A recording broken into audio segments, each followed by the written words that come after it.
आओ अपने सब भक्त लोगन के बीच में हम पल्लवी शर्मा एक माता सरस्वती के भजन गावे जा रहे छी मैथिली में।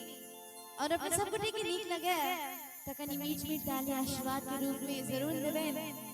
आओ सुन जाए बोले सरस्वती माता की मैया की भवन हरदा जाले जगमग ज्योति रे जा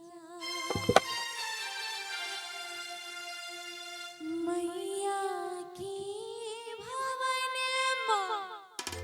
हरदा जाले जगमग ज्योति रे जा